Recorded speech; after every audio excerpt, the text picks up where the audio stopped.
Welcome to your Watershed Ecology Day / Stream Study Adventure, or as we like to say, Extreme Day. To help us start, we're going to learn about the Coho salmon of the Dutchbill Creek watershed. The Coho salmon are an anadromous species of fish. This means they can survive in both freshwater and saltwater habitats. However, Coho salmon start their life off in freshwater, developing from eggs to alevins to small fries and eventually to smolts. Once smolts, the coho will bolt downstream, hang a left at the Russian River, and journey out to Big Blue, aka the Pacific Ocean, the largest ocean in the world. Why do the salmon go out to the ocean?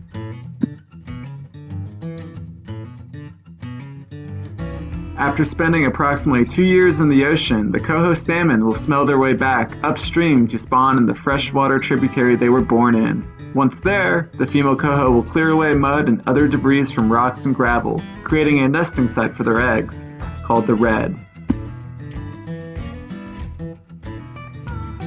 After female coho lay their eggs, they are then fertilized with milk from the male coho salmon. Each female will lay anywhere between 1,000 to 3,000 eggs during the spawning phase. For every 1,000 eggs laid, how many do you think will survive to adulthood?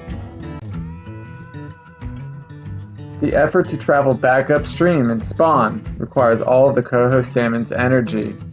The coho salmon will die after spawning, and thus enter the hall of decomposition. In what ways do you think the salmon help feed the forest?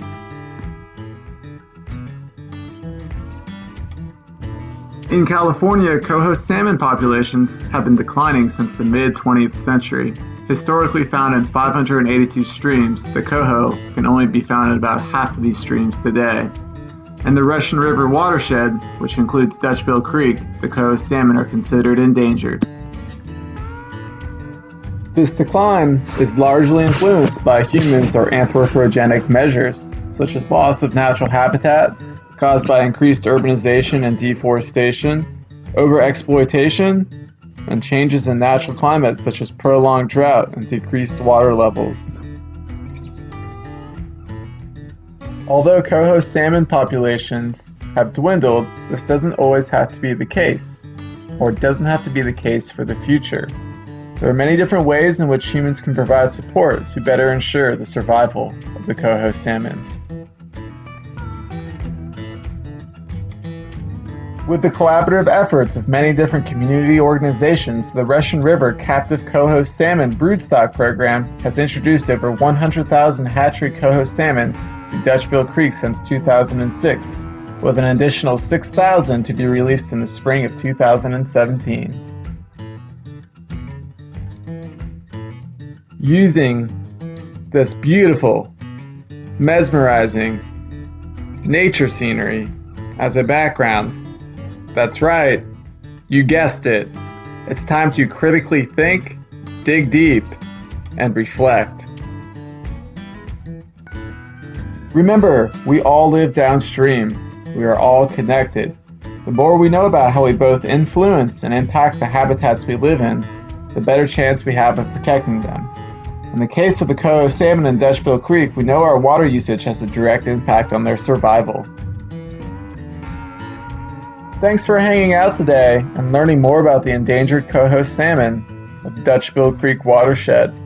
As you adventure around, interact, and learn more about this watershed, think about this quote, and be the change you wish to see in the world. I'm a wild salmon, just like you, I want to be free. Just like you, I'm on a journey.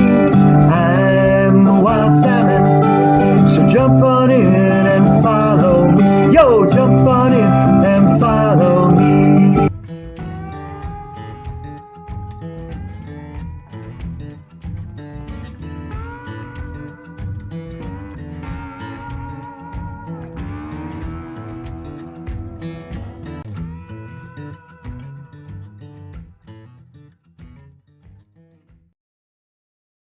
Created using Powtoon.